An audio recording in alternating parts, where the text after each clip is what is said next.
Welcome to our discussion of trig functions of angles. Here are the objectives for this video. Please feel free to fast forward to anything you already understand. Let's start with trig functions of angles. You should be familiar already with sine, cosine, and tangent. Now we're going to relate it back to a right triangle.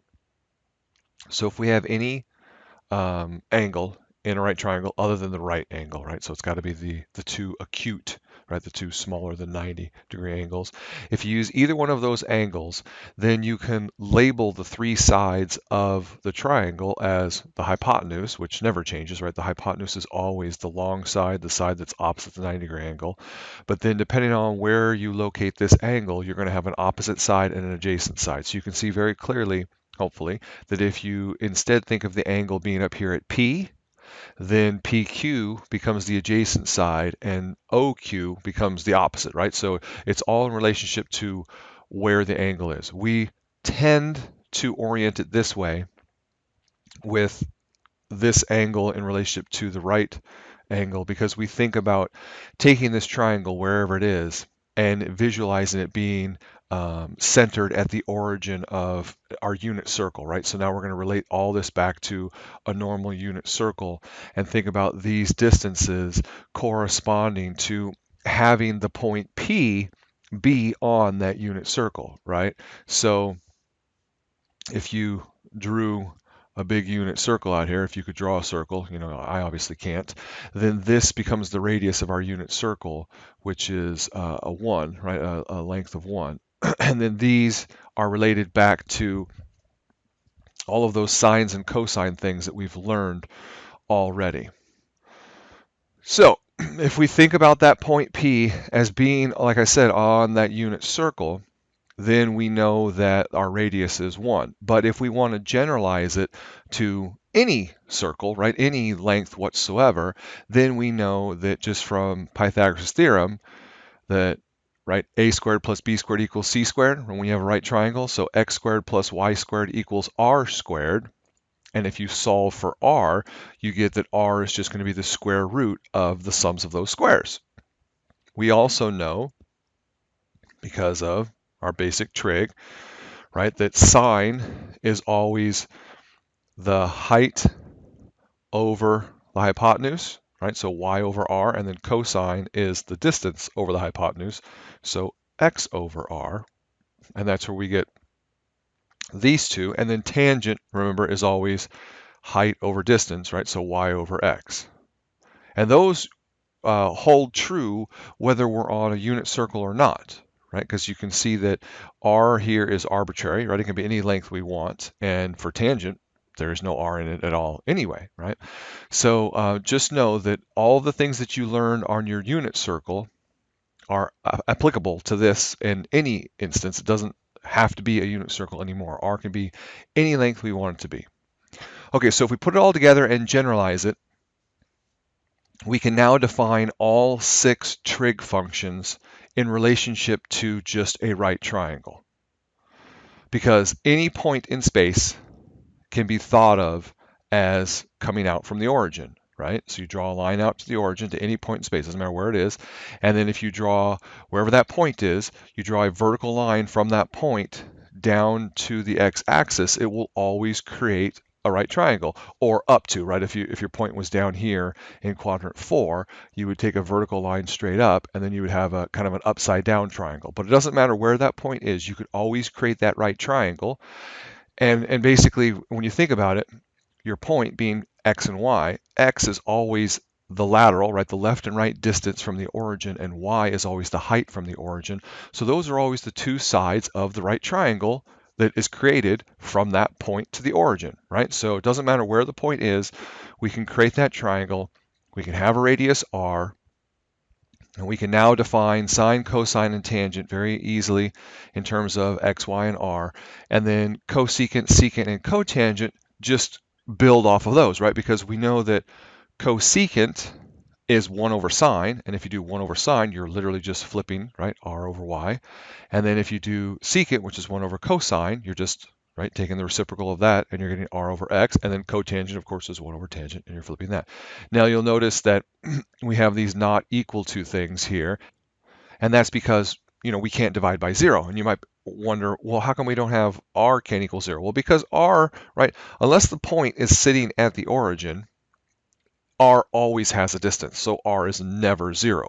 But you can see that there are a lot of points out there where either x or y could be 0, right? Put a point anywhere on the x-axis, and all of a sudden the y becomes 0, right? You've got no height.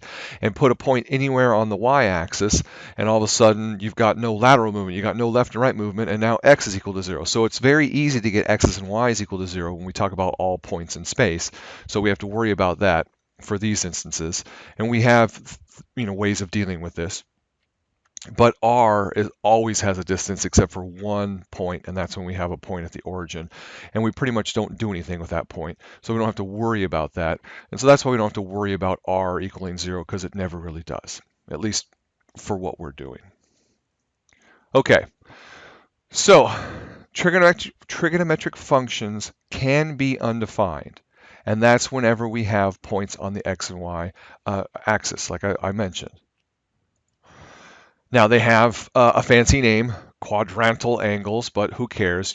Just think of the picture, right? It's pretty obvious that if we have a point anywhere on the y-axis, we won't have any x movement, and so our x's become 0. And then, of course, tangent and secant are undefined.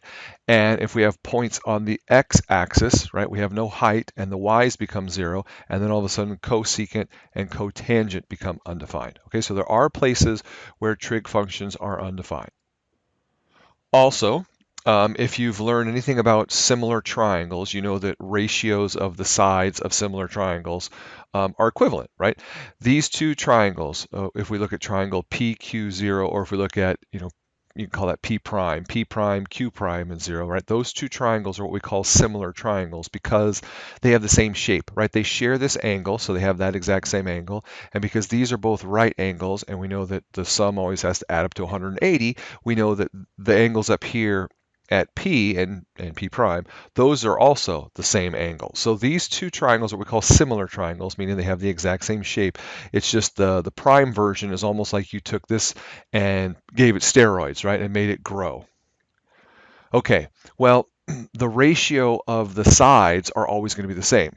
You guys have heard of 3, 4, 5 right triangles, right? Well, you also have 6, 8, 10, which is the same right triangle. It's just each side's been multiplied by 2. So the ratios are the same. So if we took this length and divided it by this length, it would be the exact same number as this bigger length, right, divided by that bigger length. Well, if we remind ourselves, all of these trig functions are made up of ratios, right? See, they're made up of a length of something over a length of something else. And because we know similar triangles have the exact same ratios, then we know that if we do sine for this small triangle, we're going to get this vertical distance over this. And if we do sine for the bigger one, we're going to get this one over this one. And those two things are going to be exactly equivalent. Those two sine values are going to be the same because those two ratios are the same. And the same would go for cosine and tangent and all the others. What that tells us now is that the location of P along what we'll call this ray, this blue line, if we put P anywhere along this line, it's not going to change all of our trig functions. They're all going to be equivalent, right? So if we do sine, cosine, tangent of this green dot, it's going to be the exact same thing as if we do sine, cosine, tangent, et cetera, of this dot out there, or any dot along that blue line. So what that tells us is that these functions do not depend on the choice of point P as far as where it's located on that blue line. So what these trig functions really give us is they give us an orientation, right? They give us a direction. They tell us where is that ray, right? Where's that blue line pointed? And if we change the blue line, right, if we make it maybe steeper or shallower, then of course that will change all of our trig functions. So the trig functions are really dependent on this angle. That's what they're dependent on. Because if you change that angle, you change the orientation of the blue line, and then you end up changing all the trig functions. Okay, how do we evaluate these trig functions at any angle? Well, that's very simple. Since our trig functions are made up of ratios, right? They're made up of all these fractions. They could be positive or negative depending on if the number on the top and bottom, let's say, are both positive, then the whole thing is positive. But if the number on the top is negative and the number on the bottom is positive, a negative divided by positive gives you a negative. And so on and so on. We play this game all day long. But you have to realize that you can get positive and negative values. Now, r, which is the distance out from the origin to the point P, is always positive because that's always a distance. And if you remember, r was defined as a square root of something squared plus something squared, right? And square roots always give us positive numbers, right? So r is always positive. But x and y, right? The x distance and the y distance can be positive and they can be negative. It just depends on what quadrant we're in. Now, you can try and memorize these things about when we're in a quadrant 1, everything's positive, and when we're in quadrant 2, sine and cosecant are positive, and blah, blah, blah, blah, blah. And if you want to, there's a cute little anagram for remembering ASTC, all students take calculus. Well, first of all, not all students take calculus anymore. It's kind of a stupid anagram, but I always say that's dumb, right? We don't need to memorize things. I'm not a big fan of memorization. My memory sucks, and I don't think you guys should have to memorize things. So instead, just draw a picture, right? Anytime you're trying to figure out where you are, all you need to know is, where does my angle put me, right? If your angle puts you over here, let's say they give you an angle that's 100 degrees. We know that 90 takes us right up to here, so 100 degrees puts me over here. So here's my line, right? And my P is somewhere on that line.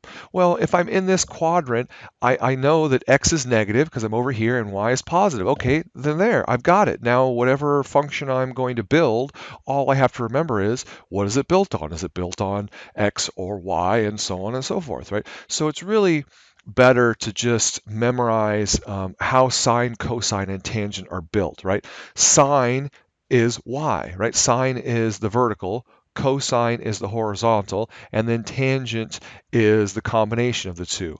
That's better. If you can memorize these things here, right? Sine is height over radius, cosine is length, right?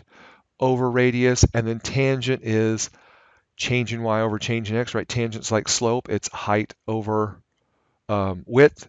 And then the other three you should just know based on them being not inverses, reciprocals of the other three.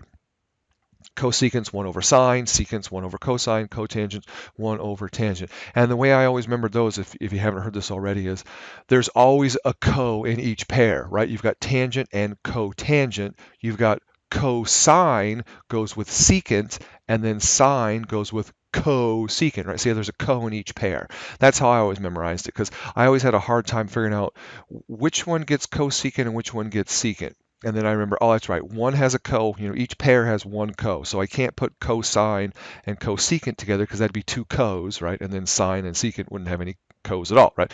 So a co in each pair is how I always remembered how they go. And then once you know that, and once you know that sine is the vertical, cosine is the horizontal, and tangent is y over x, then you don't have to memorize when things are positive, because based on what quadrant you're in, you know if x or y is positive, and then you build all of your trig functions on those. So I feel that's the better way. But if you want to memorize this silly little table, by all means go for it. You've probably got a better memory than I do, or memorize this picture, but I think it's better just to build it off of simple knowledge rather than memorizing more stuff.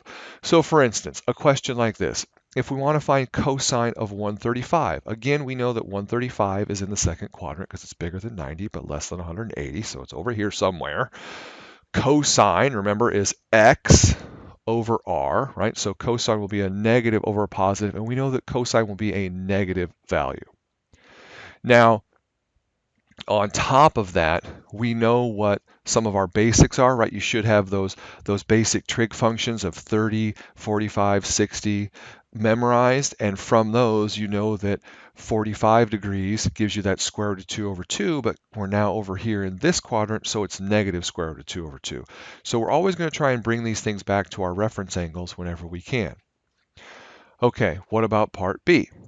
If we're trying to figure out anything to deal with the angle 390, you know that 390 goes all the way around because that's 360, and then it goes 30 extra angles. So 390 and 360 are what we call coterminal, meaning they both terminate on the same angle, the same ray, right? The same blue arrow, which we call a ray, because it's like a line with a direction, right? We start at the origin and we go out. It's kind of like if you were holding a flashlight, the rays of light streaming out of your flashlight are going out in that direction, right? So we call that a ray usually, but they're coterminal because they create the same ray, right? They terminate at the same degree measurement. They're both exactly 30 degrees above the x-axis. And we already know that tangent of 30 is square root of 3 over 3, so we know tangent of 390 is also the same thing. Okay, so these are what we call reference angles. We're always going to be looking for reference angles. Some books refer to reference angles as theta with a little bar over it. Sometimes they do theta with a little like a little asterisk on it. It just depends on your textbook. I've even seen some weird textbooks where they'll have a little hat, like an upside down V over it, or a tilde, a little squiggly line. All of those, you just have to see what your book is saying as far as what they represent as a reference angle. But the bottom line is, instead of figuring out angles all over the circle, we're looking for angles that just happen in quadrant 1. So any angle anywhere can be referenced back to its coterminal angle, right, or its kind of similar angle in quadrant 1. And it basically all comes back to measurement from x, right? We've noticed that all of our angles in our first quadrant, in this quadrant 1, between 0 and 90, are all measured from the x-axis up. So wherever else your angle lands, if it lands you in the third quadrant, then you're looking for the distance down from this x-axis, because that'll give you the same distance over here when we flip it over here. If you're in the second quadrant, then you're looking for the distance that gets you to this x-axis. So you're basically looking at how far is it from 180, right? If you're down here, it's how far are you past 180. If you come all the way around to quadrant 4, then you're looking for distance from the x-axis. So you're looking at how far is the angle from 360, right? So you take 360 minus whatever you are, right? If you were over here, you would take your angle and subtract 180 from it. And if you were up here, you would take 180 and subtract your angle from it. But the bottom line is you're always looking for distances from the x-axis, right? So here's a visual of what we were just talking about. We're always measuring that distance back to the x-axis. Makes it very simple, right? You don't have to memorize when do I add 180, when do I subtract 180, all that junk. It's just distance to the x-axis.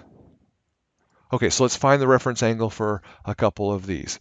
If we're doing 5 pi over 3, you figure out that 5 pi over 3, right, this is 1 pi, and then all the way around is 2 pi. So 5/3 pi is just a little bit less than 2, right? So we know it's down here in this one. How do you know it's past this line? Well, this is 1/2 pi, right, pi. This is 1.5, right, or 3/4 pi. And if you didn't know that 5/3 is bigger than 3/4, you could stick them both in your calculator and see. But you know it comes all the way down here into quadrant 4. So now we're looking at the distance here. So if we went all the way around, remember that's 2 pi. So what's the difference between 5/3 pi and 2 pi? Well, 2 pi is just 6/3. So we're exactly 1/3 away, right?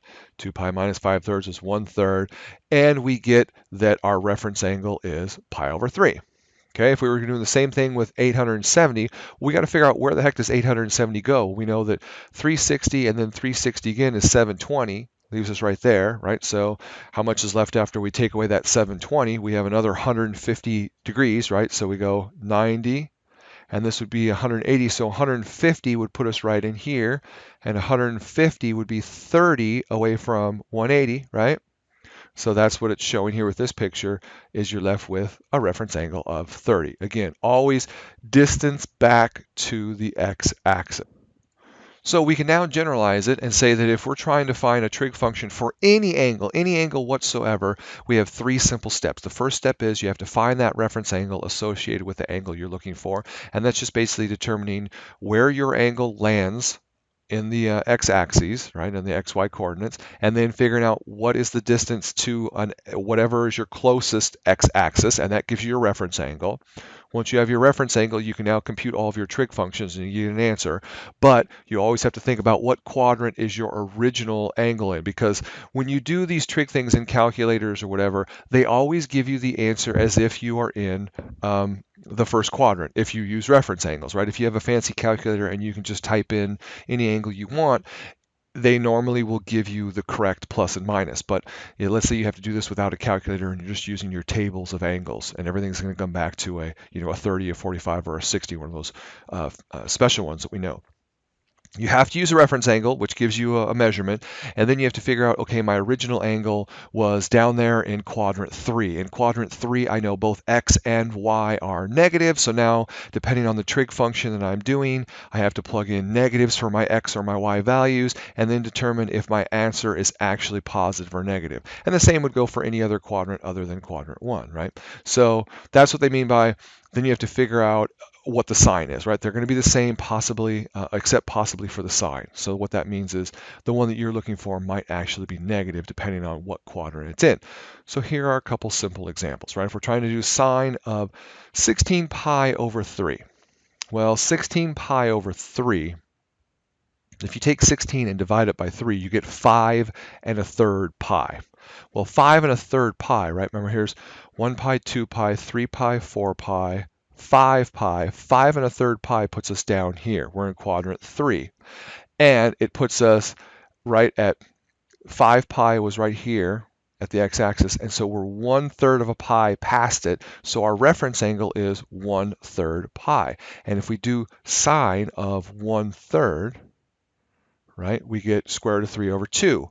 But that's in the first quadrant. We're down in the third quadrant, so we have to take the negative of it, and that's why our answer is negative square root of 3 over 2. Okay? Same thing for the second one. If we're trying to do an angle that's negative pi over 4, right, because we're trying to do secant of negative pi over 4. Negative pi over 4 would put us down here in quadrant 4, right? We'd be at exactly pi over 4 away from the x-axis. So our reference angle is going to be pi over 4. That's nice and simple. So we're really doing secant of pi over 4 if we think about that. And pi over 4, well, pi over 4, remember, is square root of 2 over 2 for sine and square root of 2 over 2 for cosine. Secant is 1 over cosine, so instead of square root of 2 over 2, you flip it, you get 2 over root 2, and then you have to rationalize the denominator, so you multiply top and bottom by root 2, and you get 2 root 2 over 2, the 2's cancel, and you just get root 2, right? So this is just the reciprocal, right, of square root of 2 over 2.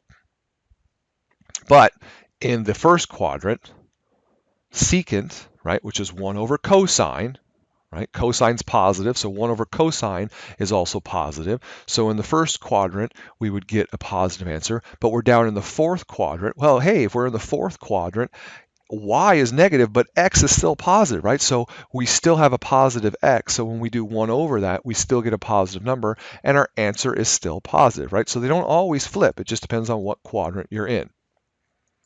Okay, that brings us to trig identities.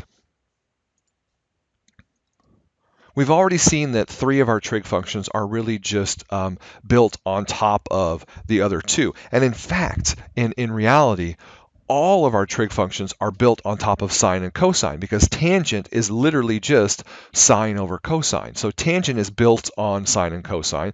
And then, of course, the other 3 are reciprocals of the first 3. So they're all built on top of sine and cosine as well. So all trig functions are really defined in terms of sines and cosines. So if you think about it that way, it's less to memorize, right? That everything is in terms of sines and cosines. It's kind of nice. So you really only have to memorize, sine and cosine. Sine is the vertical, cosine is the horizontal, and then everything else is built on top of that. Now, also, if you remember from our right triangle picture that we drew, and I'll draw it again here really quick, and don't laugh, right, because my drawing skills are horrible, right? But there are my x-axes. Here's my line, right? This is the theta angle here. And if we drop this down and create a right triangle, this distance is y, this distance is x, this distance is r, and we see that r squared equals x squared plus y squared, because that's just a right triangle. Well, remember, sine is y over r, and cosine, did I say that right? Cosine is x over r, and sine is y over r. And so if this squared plus this squared equals r squared, then by simple algebraic substitution, we get sine squared plus cosine squared equals 1. Because basically we divide everything by r squared to get rid of the r squareds, and we go from there, and we can see, right? So if we divide everything by r squared, we get 1 equals x squared over r squared plus y squared over r squared. And we already know that x over r, right? X over r is cosine, y over r is sine. So this is x over r squared, that's cosine squared. This is y over r quantity squared, right? So that's sine squared. So here's my cosine squared plus sine squared equals 1. Easy. Now from there, these other two trig identities just come from the first trig identity with some simple manipulations, right? If we take this first one to be true, and we know it's true because I just showed it to you with some simple algebra. It's just based on a right triangle. So that's an identity. Now, if you take this entire identity and divide everything by sine squared, that's what s squared means. That's sine squared. I'm just being lazy. I don't want to write the whole thing. So if we divide everything by sine squared, well, sine squared over sine squared is 1. Cosine squared over sine squared, right? Well, cosine over sine is cotangent, so this is cotangent squared. 1 plus cotangent squared equals 1 over sine squared, and 1 over sine is cosecant, so 1 over sine squared is cosecant squared, and we just got the second one, right? Easy. But if instead we come along and we divide it by cosine squared, right? Put in c's now and do cosine squared instead.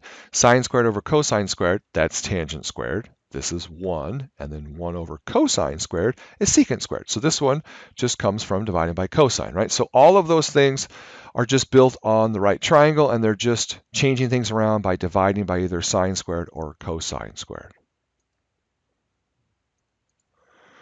So because of those nice identities, we can now transform trig functions from one to another, right? If we have something in terms of sine, we can rewrite it in terms of cosine based on the simple Pythagorean theorem of sine squared plus cosine squared equals 1. Solve for sine squared, right? So you move the cosine squared to the other side, you get 1 minus cosine squared. And then now to solve for sine, you take the square root and get plus or minus, right? So sine theta equals plus or minus 1 minus cosine squared theta. And then, of course, depending on what quadrant you're in, you can figure out if it should be the plus or the minus part. And then B, if we wanted to try and write tangent in terms of sine, we could do the same thing, because it's the same idea of which quadrant we're in, right? So if we finish off the first one, we know that if theta is in quadrant 3 or 4, then sine is negative, so we take the negative. But if it's in 1 or 2, it's positive, so we take the positive. And if we're going to do part B, because tangent is just sine over cosine, we need to rewrite cosine in terms of sine, because remember, we want tangent all in terms of sine now. So by substitution, we get sine over, and then the 1 minus sine squared, that's the cosine. But we got to figure out if it's plus or minus. And again, since cosine, right, is negative in quadrant 2, the negative sign applies here. So we need to put the negative here, right? Because cosine would have been negative in that quadrant. So this answer also has to be negative, because remember, whatever we take out of a square root is always positive. So this positive thing, we got to slap a negative in front of it, because cosine would have normally been a negative thing. And then that's how we can rewrite tangent in terms of all sines. Now you might be thinking, why would we do that? Well, there are instances in calculus where you would need to do that, and engineering and other fields like that. So you're just going to be practicing it in any kind of pre-calculus or algebra class. All right, the last topic we're going to discuss in this video, area of triangles. I apologize, this is another long video, but there's a lot to get through with this trig stuff. Okay, area of triangles, we know that the area of a right triangle is very easily 1/2 base times height. And then we also were able to figure out that the area of any triangle is 1/2 base times height, as long as we know what the height is, right? So if this is my base A, height h is some line here that we draw straight down from the top, right, the top of the other side, and we make it vertically, so this would be a right triangle. This would create a right triangle. And that's great. That's helpful if we can actually measure h, but in most cases we have no way of measuring this distance h, so it makes it kind of difficult for us to figure out the area of that triangle based on this value h, which we don't know. But if we know A and we know B and we know this angle, we can actually figure out what h is in terms of A, B, and the angle, and it becomes this new formula. So instead of 1/2 base times height, we get 1/2 A times B times sine of the angle in between them. So it's basically 1/2 this length times sine of the angle in between them. And I'll show you really quickly how and why that works. So again, we're trying to find that angle h, right? So if we're trying to find the area of this triangle, we know that we would use this base and this height here. But we don't know what that height is. But if we took the base and extended it out, then this would give us this right angle. We have this length here, b.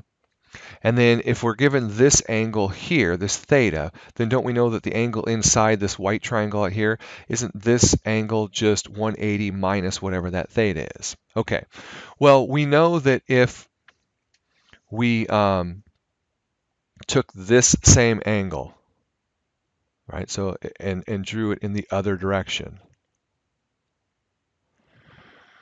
these two heights would be the exact same height as long as this was also b, right? So this idea of 180 and 180 minus theta giving us the same sign makes sense because it's all about height, right? Sine is height. So if we're going around the right triangle, think about the right triangle,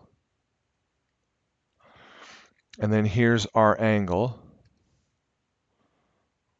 call this theta. Now, if instead of doing theta, we go 180 and then we back up that same theta amount, right? Can you see that this height and this height are going to be exactly the same as long as the p's, right, the p-values, these distances for b and b are the same? So we know that sine of 180 minus theta is the exact same thing as sine of theta, because remember, sine is just the height.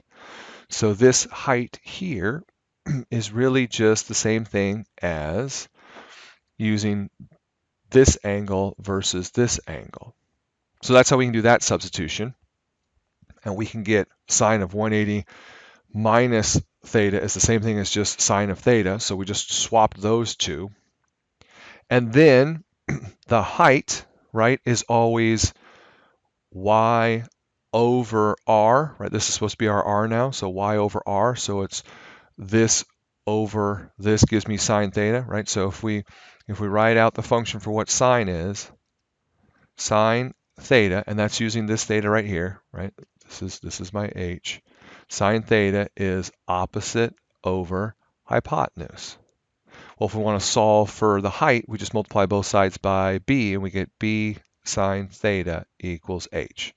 And there's my b sine theta, right? So that's where that function comes from. That's where that formula, comes from, is that it's just 1/2 ab sine theta. So the area of any triangle is always just going to be 1/2 a times b times sine theta. So now if you're given a triangle and you have the measurement of two sides and the angle in between it, right? You need the angle in between it. If they gave you this angle over here, you wouldn't be able to do this, right? Unless you then knew this distance, right? You have to have two sides and the angle in between them. Then the area is very simply just 1/2 the side times the other side times sine of that angle. So it's just 1/2 AB sine 120. So there's A, there's B, there's sine of 120. 1/2 of 30 is 15. Sine of 120 is the same thing as sine of 60. We're using our reference angle. Sine of 60 gives us square root of 3 over 2, and that gives us roughly 13 square whatever our units are, and because in this case our units were centimeters, right, then it's roughly 13 square centimeters. All right, guys, so that's everything for this section.